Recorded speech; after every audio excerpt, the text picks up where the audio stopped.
Olá a todos, sejam muito bem-vindos. Este é o canal da TV Damásio no YouTube, o seu canal do direito, trazendo exatamente para você cada vez mais aulas especiais com profundos palestrantes aqui para análise do direito, da análise, portanto, com toda a experiência desses palestrantes, para você que está nos assistindo. Você que é nosso aluno aqui do curso de Direito da Faculdade Damásio, você que é nosso aluno dos cursos de pós-graduação, você que é estudante de Direito de tantas faculdades existentes no país inteiro, você advogado, advogada que está nos assistindo, muito obrigado pela sua audiência. E olha, hoje vamos tratar, neste momento, um tema importantíssimo. Um tema muito pedido, portanto, nas nossas redes sociais, um tema muito solicitado por e-mail para todos nós aqui da TV Damásio, que é o tema carreiras policiais. Para tanto, foi convidado, para a nossa satisfação, para a nossa alegria, aqueceu de pronto o nosso convite e já está conosco o Dr. Flávio Katinskas. Olá, Katinskas, tudo bem? É um prazer, meu amigo, professor Alexander Mendes Hakimi, pessoa com quem eu tive a oportunidade de trabalhar lá no começo dos anos 2000, então a nossa amizade já dura aí mais de 20 anos, e eu aproveito esse momento inicial para saudar a todos aqueles que estão nos ouvindo, que estão nos assistindo nesse momento. Muito obrigado pelo gentil convite, estou sempre à disposição do amigo.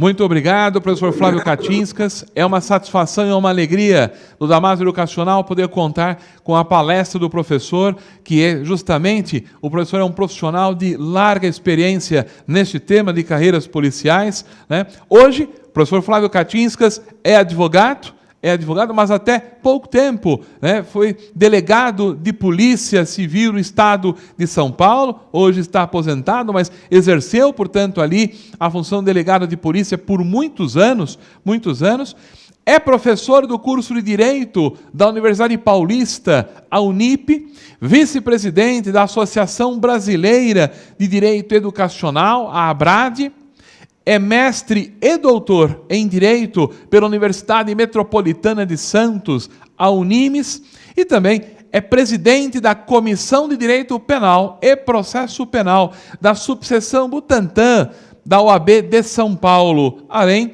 de ser assessor especial da presidência da Subseção Butantã da Ordem dos Advogados do Brasil, a seccional de São Paulo. Professor Flávio Katinskas, mais uma vez eu agradeço, já havia feito este agradecimento aqui nos bastidores antes da nossa transmissão, mas eu faço agora de público e para registro aqui no nosso YouTube, o canal da TV Damásio, né? Deixo registrado meu profundo agradecimento de poder receber o amigo, né? O amigo já de longa data, receber o amigo nesta oportunidade aqui para os nossos internautas que estão nos acessando pelo canal do YouTube da TV Damásio. E eu posso lhe dizer, quando eu separei este tema voltado para as carreiras policiais, eu não pensei em outra pessoa a não ser, né, no professor, no amigo, para poder estar trazendo a sua experiência, trazendo exatamente que o seu conhecimento a respeito deste tema para todos nós. Professor Flávio Katinskas, eu passo a palavra em definitivo para a sua apresentação. Muito obrigado mais uma vez, professor Alexander Hakimi, e ressalto, né, reitero aquela menção inicial do prazer que eu sinto de poder participar desse evento, que é muito importante. Bem, sem demora, né, até porque, obviamente, o tempo urge, eu gostaria de começar a minha fala fazendo uma abordagem do plano constitucional, porque muitas vezes nós vamos falar de algum assunto ligado ao direito e nos esquecemos justamente da amarração constitucional. Isso, para mim, tem um peso muito grande, porque quando eu estudei direito, obviamente que nós vivíamos no Brasil sob a Constituição, sob a vigência da Constituição de 1967, com a emenda número 1 de 1969. Vários autores, inclusive, embora eu não seja constitucionalista, mas vários autores dizem que, na verdade, a emenda número 1 de 1969 era uma nova Constituição, dadas as mudanças absolutamente profundas que acabou trazendo ao texto da Constituição de 1967. E que a utilização da terminologia emenda foi, efetivamente, um meio de se facilitar a mudança do texto constitucional sem que houvesse a necessidade, obviamente, do processo constituinte desde o seu nascedor. Mas, questões à parte, o que vale dizer nesse sentido é que a Constituição Federal de 1967, os cursos de direito, até a vigência da Constituição de 88, não tinham no texto constitucional a amarração que hoje nós conhecemos, ou seja, nós tínhamos a Constituição, ela vigorava naturalmente, irradiava seus efeitos, mas os operadores do direito não se ocupavam tanto assim da busca, da estruturação das suas atividades, dos diversos ramos do direito, em face dos ditames constitucionais. Graças a Deus, com o advento da Constituição de 1988, houve uma profunda modificação nesse estado de coisas, e a partir de então, passamos a ter um olhar muito mais atento ao texto constitucional e, por via de consequência, a todos os subsistemas que dela decorrem. E como nós vamos falar de atividade de polícia, naturalmente eu tenho que começar fazendo uma reflexão, ainda que muito superficial, muito breve, sobre a questão constitucional. E, obviamente, que para entendermos tudo isso, é de fundamental importância que tenhamos em mente o texto, em primeiro lugar, do artigo 1º da Constituição Federal. E o artigo 1º da Constituição Federal, ele obviamente trata de questões importantes a respeito do Estado brasileiro e depois diz quais são os fundamentos. Então, o artigo 1º diz: a República Federativa do Brasil, formada pela união indissolúvel dos estados, municípios e do Distrito Federal, constitui-se em Estado democrático de direito. E tem como fundamentos. Então, vamos ver, em primeiro lugar, que a atividade de polícia judiciária tem que obedecer justamente essas linhas gerais do caput do artigo 1º. E depois, obviamente, os fundamentos, que são a soberania, a cidadania, a dignidade da pessoa humana, a livre iniciativa e os valores sociais do trabalho e o pluralismo partidário. Então, daí nós já começamos a entender como deve ser a estruturação da atividade de segurança proporcionada pelas polícias. Pois bem, avançando um pouquinho a Constituição, nós vamos encontrar no artigo 5º os direitos e garantias individuais, e esses, obviamente, são estudados à exaustão nos cursos de direito e, por via de consequência, dispensam maiores comentários de nossa parte. Mas nós vamos perceber que, no próprio caput do artigo 5º, nós temos alguns aspectos que são próprios da atividade de polícia. E, obviamente, que estamos falando da polícia como manifestação da segurança pública, e não da polícia sob o ponto de vista da atuação administrativa, que pode se dar, por exemplo, por meio de órgãos sanitários, por meio de órgãos de fiscalização do poder público e assim por diante. Então, a preservação da vida, do patrimônio, da própria segurança das pessoas acaba sendo um rol de atribuições muito próprio da atuação das polícias. Dito isso, e é claro, nós não vamos nos aprofundar na questão constitucional, mas é importante lembrarmos que a Constituição Federal, lá no seu artigo 144, estabelece exatamente qual a estrutura de segurança pública, dizendo efetivamente quais os órgãos que vão efetivamente dar vida a essa questão de segurança pública. Então, no artigo 144 da Constituição Federal, nós vamos perceber que a Constituição estabelece os seguintes órgãos que compõem a estrutura de segurança pública: Polícia Federal, Polícia Rodoviária Federal, Polícia Ferroviária Federal, Polícias Civis, Polícias Militares e Corpos de Bombeiros Militares e Polícias Penais Federal, Estaduais e Distrital. Então, nós vamos perceber que a estrutura básica de segurança pública no Estado brasileiro é composta por duas esferas de atuação: a esfera federal e a esfera estadual ou estaduais. Pois bem, como identificar, então, a questão da atuação da Polícia Federal. A Polícia Federal, obviamente, ela atua de maneira absolutamente específica, e nós vamos encontrar no inciso 1º do parágrafo 1º do artigo 144, a indicação de que incumbe à Polícia Federal apurar infrações penais contra a ordem política e social ou em detrimento de bens, serviços e interesses da União ou de suas entidades autárquicas e empresas públicas, assim como outras infrações cuja prática tenha repercussão interestadual ou internacional e exija repressão uniforme, segundo se dispuser em lei. Então, nós vamos perceber que o campo de atuação da Polícia Federal é bastante específico, ele é bastante delimitado pela Constituição Federal. Pois bem, desta maneira, nós percebemos, em primeiro lugar, que a Polícia Federal, ela desenvolve a chamada atividade de polícia judiciária e investigação criminal em relação a esses aspectos expressamente tratados no inciso 1º do parágrafo 1º do artigo 144. Paralelamente a isso, nós vamos encontrar, então, a atuação da Polícia Rodoviária Federal, que tem, obviamente, a sua atribuição ligada às rodovias federais, né, no controle e prevenção de crimes e a atuação, no caso de prática de infrações penais. Da mesma forma, nós temos a Polícia Ferroviária Federal, que tem, obviamente, a sua atuação ligada aos assuntos referentes à malha ferroviária da União. Pois bem, isso se dá, obviamente, no plano federal.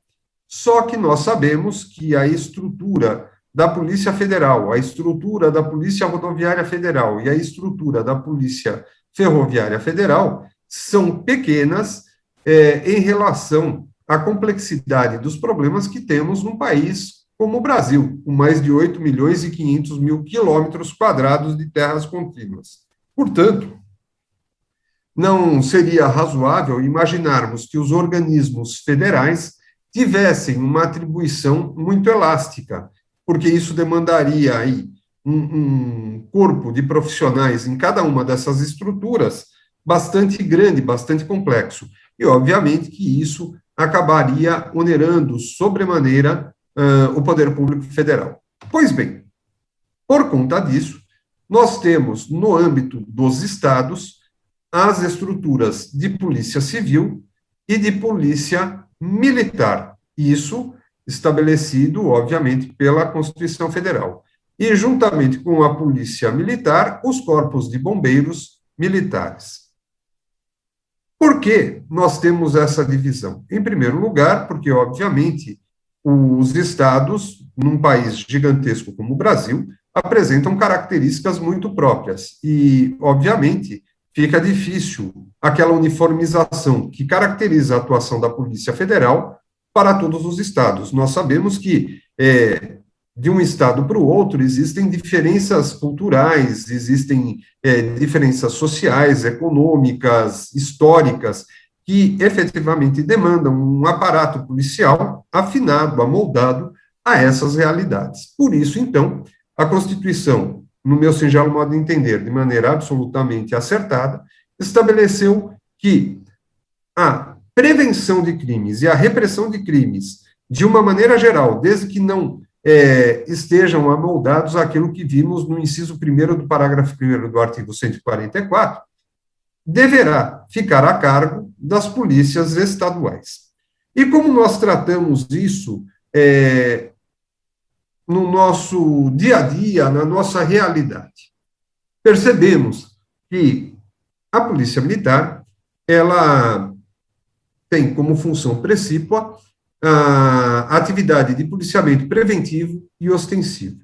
E, naturalmente, ela desenvolve esse policiamento preventivo e ostensivo por meio de órgãos de atuação territorial e também por meio de órgãos de atuação especializada. Então, nós vamos perceber que, dentro da estrutura da Polícia Militar, encontramos justamente unidades que se encarregam do cuidado de determinadas porções físicas territoriais, portanto, e se pensarmos numa cidade como São Paulo, nós temos essa divisão relacionada a alguns bairros, de maneira que, efetivamente, aquela atuação fique restrita a uma porção territorial razoável.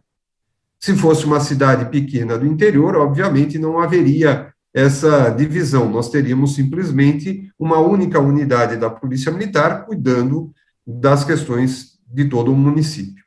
E temos também, na estrutura da Polícia Militar, como eu disse ainda há pouco, órgãos com atuação específica, com atuação dirigida a determinadas ações. E aí, então, nós encontramos órgãos, por exemplo, como no estado de São Paulo, como o batalhão de choque, dentro do batalhão de choque, as suas unidades, como cavalaria, rota e assim por diante. E vamos perceber, então, que esses órgãos, eles não atuam especificamente em determinada porção territorial, mas sim em razão da natureza do serviço que deverá ser desenvolvido de policiamento preventivo e ostensivo. E o que significa essa questão de policiamento preventivo e ostensivo?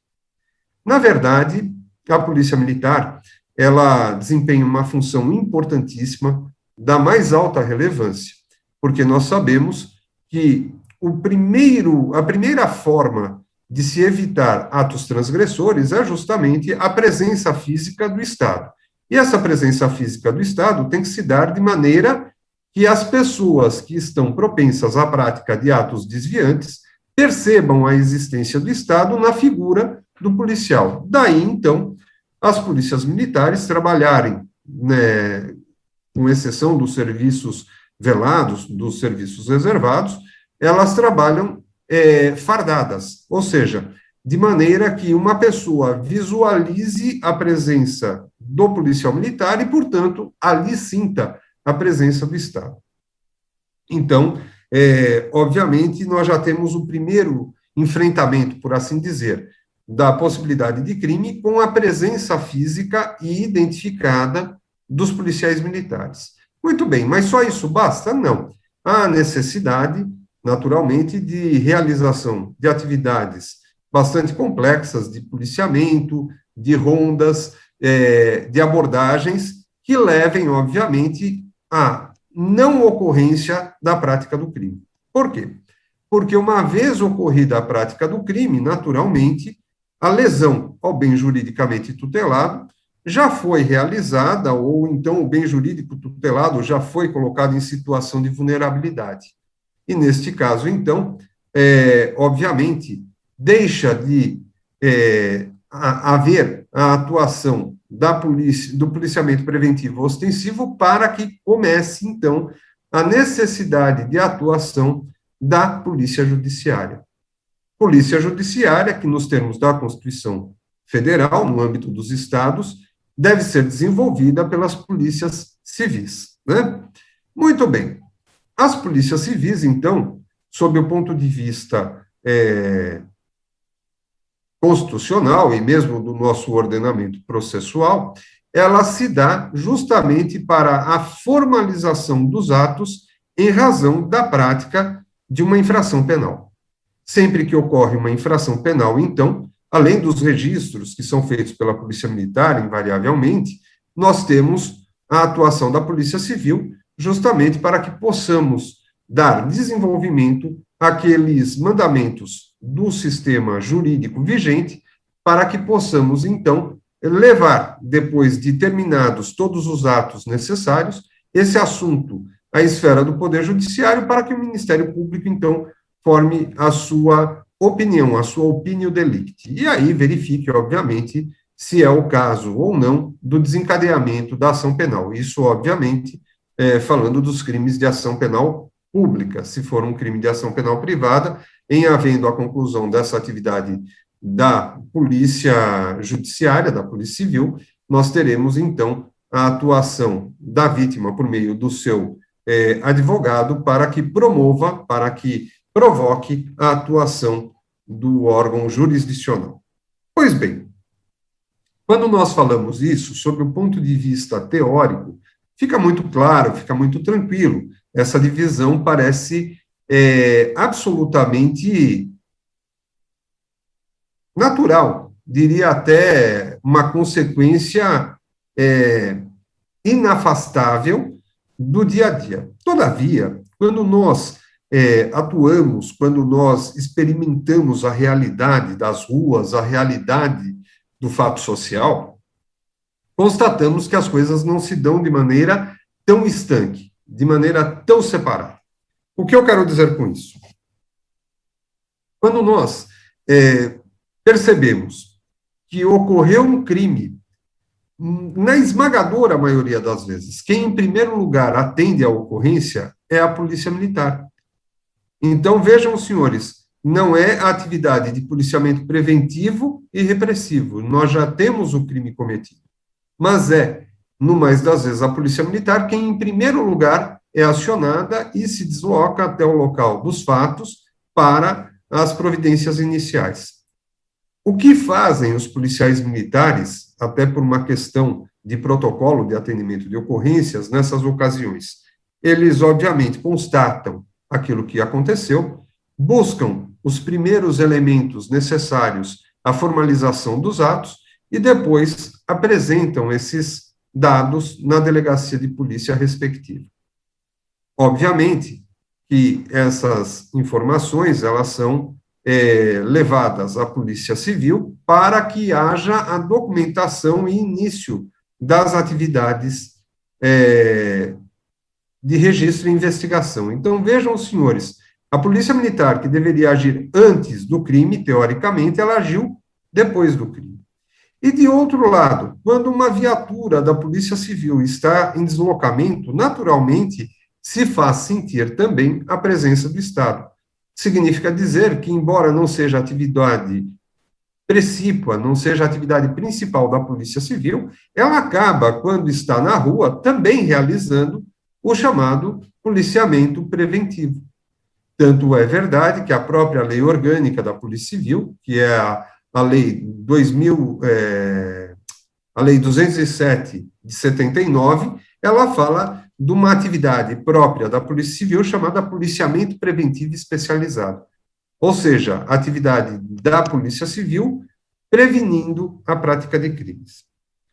Dito isso, e antes de avançarmos, vejam que interessante. Assim como eu falei da Polícia Militar em relação a órgãos de atuação territorial e órgãos de atividade especial, a Polícia Civil também funciona desta maneira. A Polícia Civil, ela se desenvolve de maneira territorial por meio das delegacias de polícia. Então, na cidade de São Paulo, nós temos hoje em funcionamento 93 distritos policiais, embora a numeração vá até o número 103, em Itaquera, funcionando verdadeiramente, nós temos 93 delegacias, porque muitas delas não foram efetivamente instaladas, mais precisamente 10, naquele ente normativo, que é do finalzinho dos anos 80 ainda. Então, vejam, senhores, nós temos 93 delegacias de polícia, todas elas atuando especificamente numa região, num espaço físico determinado. Paralelamente a essa atuação de base territorial, nós temos a atuação da chamada polícia especializada. E a polícia especializada, ela não tem a sua atuação firmemente tratada por meio de um espaço físico, mas sim em razão da natureza do fato que aquele órgão deve investigar. Então, aqui em São Paulo, nós temos alguns que são bastante conhecidos e famosos. Um deles é o Departamento de Homicídios e de Proteção à Pessoa, onde eu tive a oportunidade e o prazer de ficar por 5 anos. Então, o Departamento de Homicídios e Proteção à Pessoa, ele atua em razão de determinados crimes. Por meio da sua divisão de homicídios, naturalmente, a investigação que deve ser levada adiante, que deve ser concentrada, é justamente na investigação dos crimes contra a vida de autoria desconhecida. Então, vejam os senhores, nós temos, dentro da cidade de São Paulo, a divisão de homicídios atuando no município da capital. É claro que, por uma questão de logística interna, existem equipes que atuam nas regiões, por exemplo, sul e oeste de São Paulo, e outras equipes que atuam nas regiões norte, leste e centro. mas isso, obviamente, não impede que uma equipe que atue na Zona Sul, por exemplo, investigue um caso, caso haja determinação nesse sentido, ocorrido, por exemplo, na Zona Leste.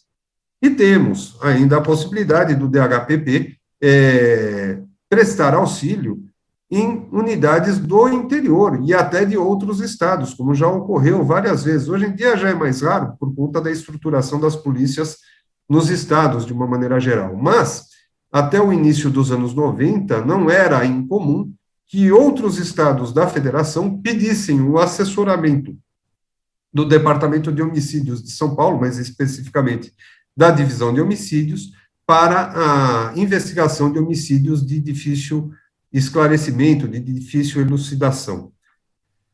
Então, vejam, justamente por conta dessa atuação especializada. É claro que a atuação especializada faz com que os profissionais daquela área desenvolvam uma expertise maior em certas ocorrências, razão pela qual se justifica a existência de órgãos dirigidos a investigações de crimes específicos, enquanto que os crimes, de uma maneira geral, ficam a cargo das unidades de base territorial, como dissemos ainda há pouco.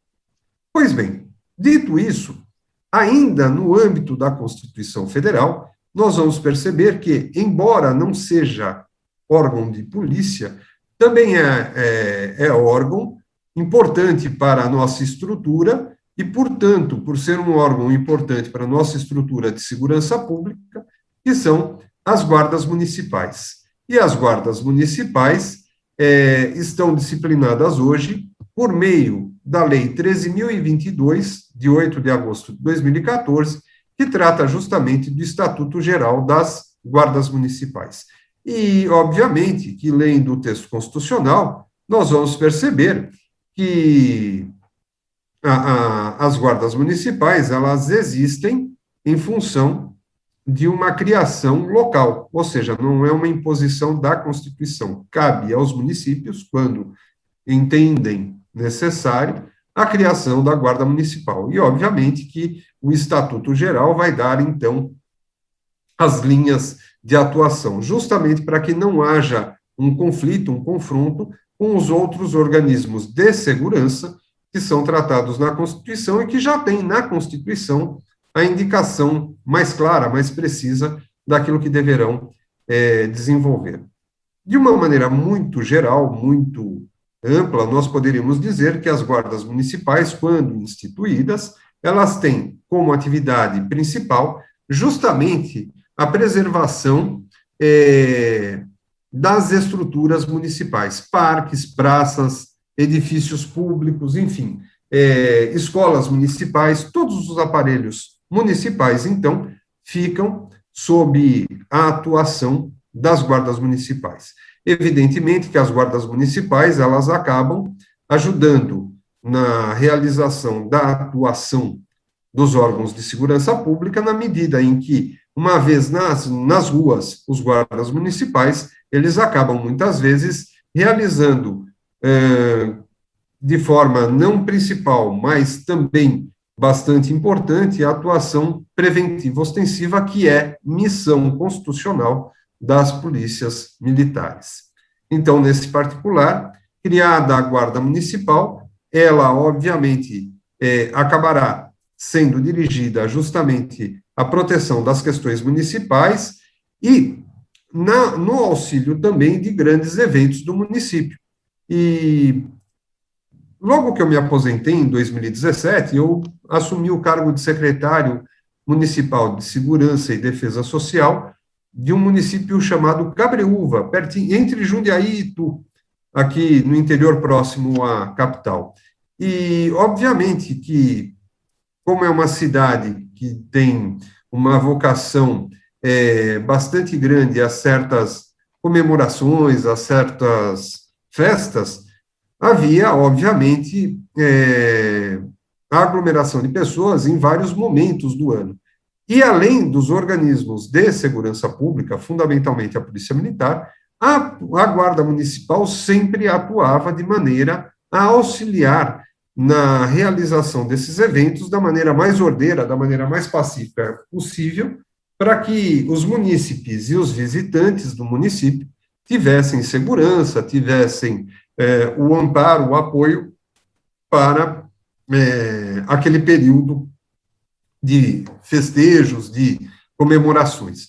Então, nós percebemos a importância da existência no âmbito municipal das guardas, justamente prestando esse trabalho que muitas vezes os órgãos estaduais isoladamente não conseguem desempenhar de forma satisfatória. E por que isso? Porque se nós imaginarmos o estado de São Paulo, nós temos, só aqui no estado de São Paulo, 645 municípios.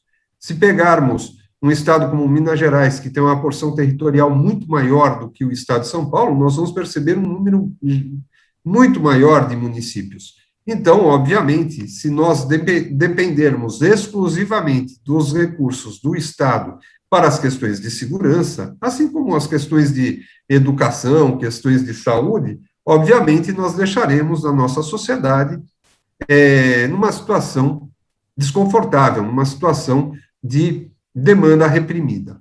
Por isso, então, a atuação do município nessas frentes, educação, saúde e segurança, acaba sendo de fundamental importância para o bem-estar dos munícipes.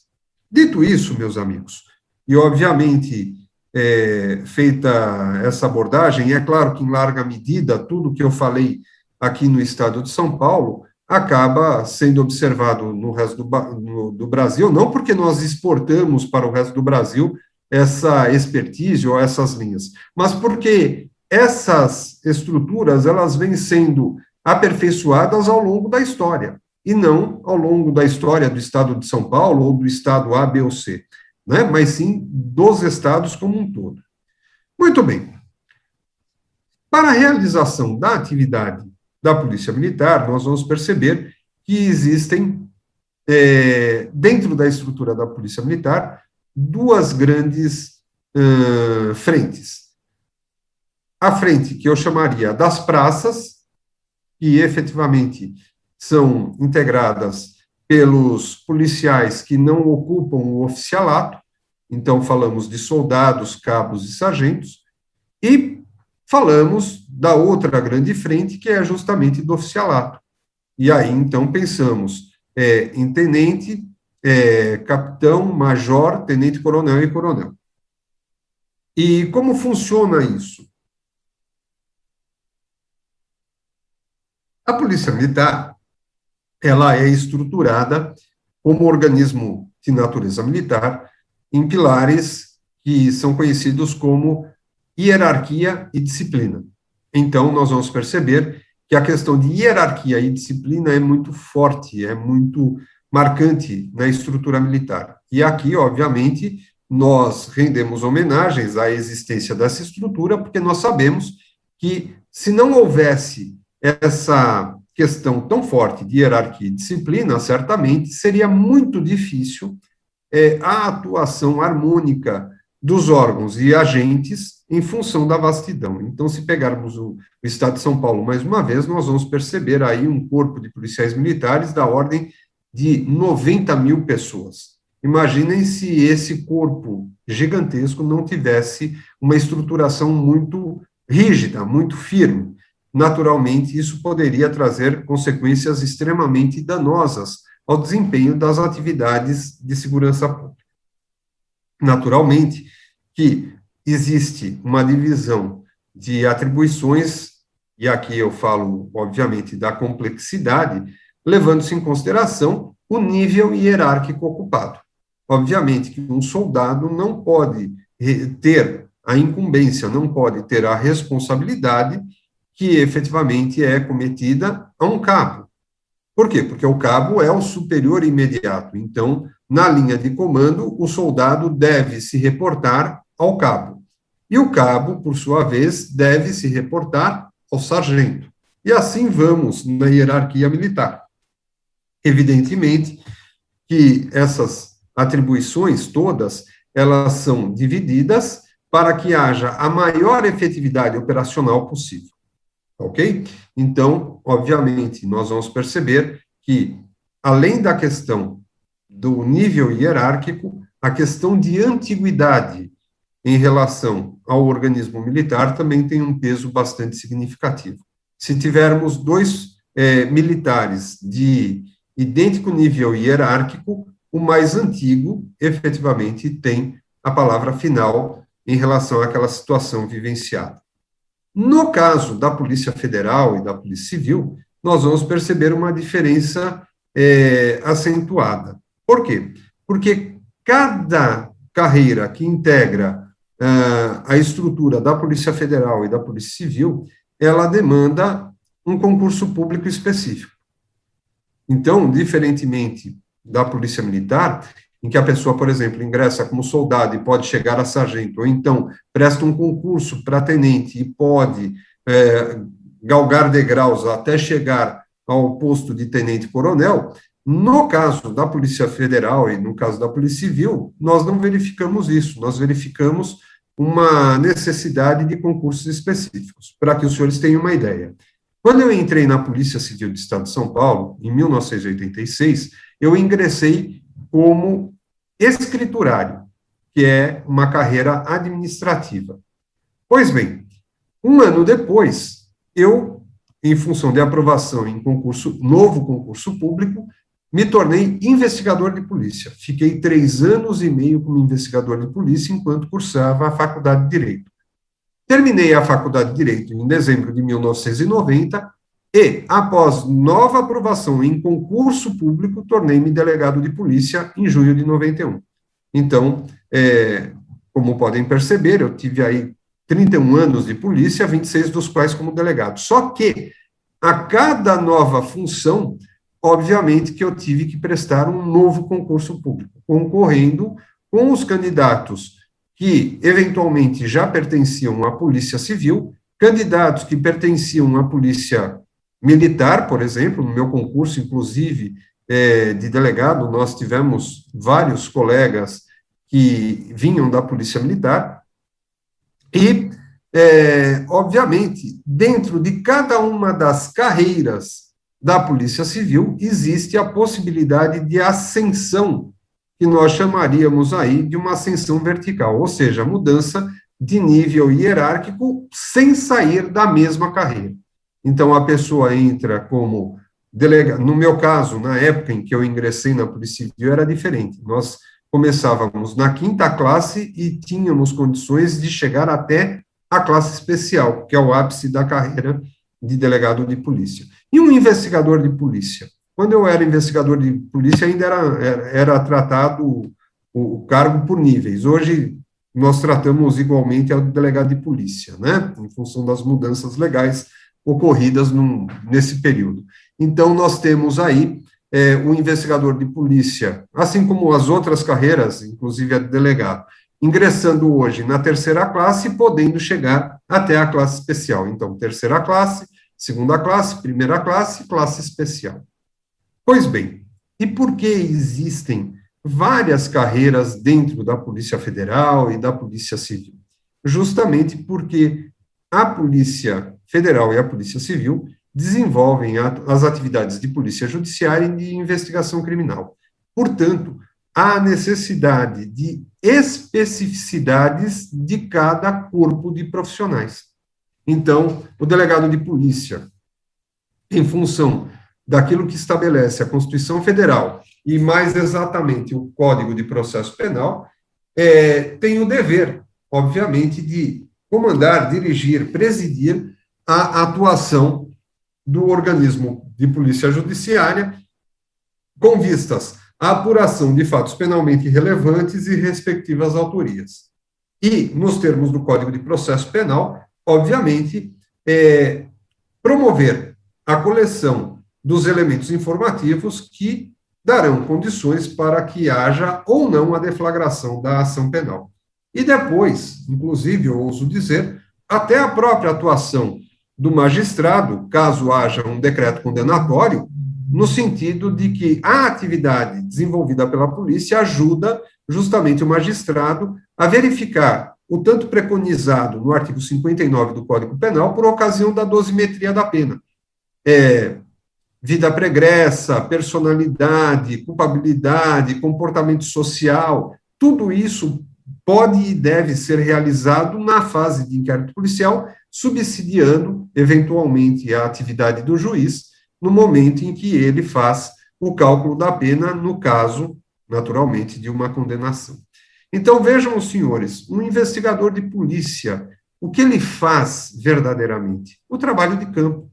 Ou seja, o trabalho de escutar as pessoas, de ir aos lugares, de saber exatamente os comentários. Por isso que se tem algo que nós repudiamos, e quando eu trabalhava no departamento de homicídios, isso era proibido, terminantemente proibido de se dizer. Em determinado lugar impera a lei do silêncio. Bem, se não imperasse a lei do silêncio, não haveria necessidade de atuação da polícia, porque o fato seria de todo conhecido e, naturalmente, a investigação seria algo supérfluo, desnecessário. Então, obviamente que o papel do investigador é justamente conseguir quebrar essa blindagem do silêncio, conseguir elementos que efetivamente não são vistos por qualquer pessoa, que demandam uma experiência, que demandam um conhecimento técnico, um conhecimento investigativo bastante profundo. O escrivão de polícia, a ele incumbe secretariar os atos de polícia judiciária, de materialização e, obviamente, cuidados com o acervo cartorário, os inquéritos policiais, termos circunstanciados e tudo mais. Então, o escrivão de polícia, diferentemente do que muita gente imagina, ele tem uma atividade de suma importância justamente no controle de todo o fluxo de apurações, quer por meio de termos circunstanciados, quer por meio de inquéritos policiais, quer por meio de investigações preparatórias que estão no acervo daquela delegacia, daquela unidade policial. Mas nós temos uma série de outras atividades, outras carreiras que são importantíssimas. Por exemplo, nós temos a papiloscopia, que é justamente o estudo das impressões digitais. Então, precisamos de profissionais que efetivamente tenham expertise na coleta de impressões digitais e precisamos de profissionais que tenham expertise na confrontação dessas impressões digitais, muitas vezes conseguidas num local de crime, com aquelas que estão armazenadas em arquivos do Instituto de Identificação do Estado respectivo ou do órgão da Polícia Federal, dependendo da investigação que está sendo feita, naturalmente. Então, vejam, os senhores, temos outras carreiras que são bastante conhecidas, como de agente policial. O agente policial no Estado de São Paulo, na verdade, remonta uma época em que os investigadores de polícia muitas vezes não tinham habilitação, e para dirigir viaturas policiais, nós tínhamos a figura do motorista policial. Entretanto, com a criação do regime especial por trabalho policial, para que não houvesse a possibilidade de se invocar isonomia por outros motoristas de outras atividades que nada têm a ver com a atividade policial, alterou-se a legislação de maneira que deixou-se de ter o motorista policial e passamos a ter o agente policial. Então, o agente policial, ele veio como uma evolução da carreira de motorista policial. E ele trabalha normalmente com o investigador de polícia.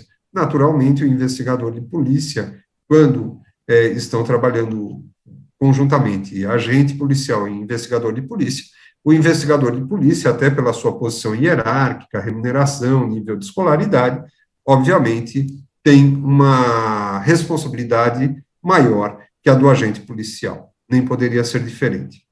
Mas, paralelamente a isso, nós temos a questão da polícia científica. E no caso do Estado de São Paulo, nós vamos perceber que existe uma estrutura hoje, que foi criada ainda no governo Mário Covas, atribuindo ou então dirigindo, destinando a superintendência da polícia técnico-científica como um órgão diretamente vinculado à Secretaria de Segurança do Estado. Na verdade, eu tenho, assim, um posicionamento um pouco um pouco crítico em relação a essa tomada de posição, porque, obviamente, quando nós procedemos à leitura da Constituição Estadual do Estado de São Paulo, nós percebemos que o artigo 140 fala justamente da Polícia Civil. E vejam os senhores, o artigo 140 fala da Polícia Civil, e o parágrafo 8º deste artigo 140 diz especificamente, artigo 140, né? A Polícia Civil, órgão permanente, dirigida por delegados de polícia de carreira, bacharéis em direito, incumbe, ressalvada a competência da União, as funções de polícia judiciária e a apuração de infrações penais, exceto as militares. O parágrafo 8º diz, lei específica definirá a organização, funcionamento e atribuições da Superintendência da Polícia Técnico-Científica, que será dirigida alternadamente por perito criminal e médico legista, sendo integrada pelos seguintes órgãos. Inciso 1º, Instituto de Criminalística. Inciso 2º, Instituto Médico Legal. Vejam, senhores, embora hoje, no estado de São Paulo, a superintendência não esteja na estrutura da Polícia Civil, mas sim subordinada diretamente ao gabinete do secretário da Segurança Pública, na estrutura da Constituição Federal, ela integra a Polícia Civil. Então, neste caso, deveria, no meu singelo modo de entender, haver uma superintendência da Polícia Técnico-Científica integrando o Conselho da Polícia Civil do Estado de São Paulo, e não a criação de um organismo estranho à Polícia Civil, como hoje, lamentavelmente, no meu modo de entender, acabou se verificando no Estado de São Paulo. Mas o porquê desse estado de coisas, né, dessa tomada de decisão por parte do então governador Mário Covas, obviamente ficará para um próximo bate-papo, ocasião em que o professor Zaquim gentilmente me dará a possibilidade de participar mais uma vez desse evento tão importante. O que eu quero dizer para os amigos, fechando, é que as carreiras policiais, para a realização daquilo que está no plano constitucional, elas precisam não perder de vista algo que muitas vezes acaba não sendo levado em consideração com a precisão necessária. Todos os agentes das polícias, quaisquer que sejam, são agentes que, além de prestarem uma atividade importantíssima à sociedade, possuem uma atribuição de força muito considerável. E, por isso, a atuação harmônica, a atuação de maneira integrada, é aspecto de fundamental importância para que haja, em primeiro lugar, a realização do bem-estar social, e, em segundo lugar, o êxito na atuação com vistas à repressão, à prevenção e à repressão da criminalidade. Dito isso, meus amigos, e não querendo me alongar além do nosso tempo, eu tomo a liberdade de encerrar a minha fala, pelo menos essa primeira participação por aqui, e devolver a palavra ao professor Alexander Mendes aqui.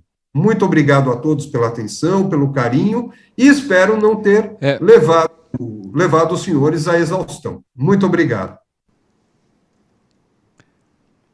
Muito bem, professor Katinskas, é uma alegria, uma satisfação tê-lo aqui conosco.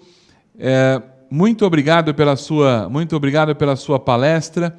Realmente foi excelente, muito bom. Realmente trouxe aqui, ilustrou perfeitamente as questões das carreiras policiais.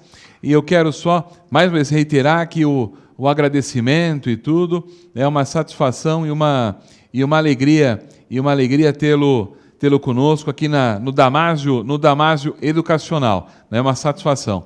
Eu vou agradecer também ao nosso pessoal do estúdio, todo o pessoal da área técnica, né, porque tem trabalhado demais, tem sido realmente fantásticos, né, nesta transmissão, qualidade de som, imagem, tudo. Para você que está nos assistindo, né, pela internet, no canal da TV Damásio, o seu canal do direito. Isso é muito importante. Eu passo para o professor Katinskas para as suas considerações finais.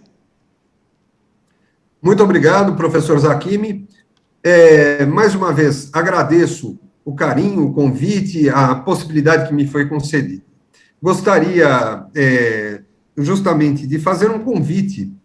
Tomo a liberdade, como policial aposentado, hoje advogado e professor já há muitos anos, eu tomo a liberdade de fazer um convite para que aqueles que são idealistas e querem atuar nos órgãos de segurança pública, que o façam, independentemente de questões preconceituosas a respeito desta ou daquela carreira. Todas as carreiras, todas, das polícias federal, civil e militar, são importantíssimas para a realização de algo maior, que é justamente a promoção da segurança da nossa gente, da população brasileira. Muito obrigado, agradeço mais uma vez e me coloco, como sempre, à disposição da Faculdade Damásio. Muito obrigado, professor Zakimi. Nós que agradecemos aqui do Damásio Educacional ao professor Flávio Katinskas pela palestra proferida, né, com o tema Carreiras Policiais. Realmente, professor, é sempre uma alegria poder receber profissionais renomados, profissionais com profunda experiência, como é o seu caso, nesta temática voltada aí às carreiras policiais. Vejo, e todos os internautas seguramente também perceberam, que o professor fala com conhecimento e, mais que isso, fala com o coração, né, com o coração de quem viveu exatamente aí esta carreira intensamente. Muito obrigado, professor Flávio Katinskas, e a todos vocês que estão nos assistindo, quer sejam nossos alunos aqui da Faculdade de Direito do Damásio, nossos alunos do curso de pós-graduação, alunos de curso de Direito de todas as outras faculdades pelo país, advogados e advogadas, o nosso muito obrigado, né, pelo seu interesse, pela sua audiência, pela sua participação. E a todos, portanto, muito obrigado e até uma próxima oportunidade. Até mais!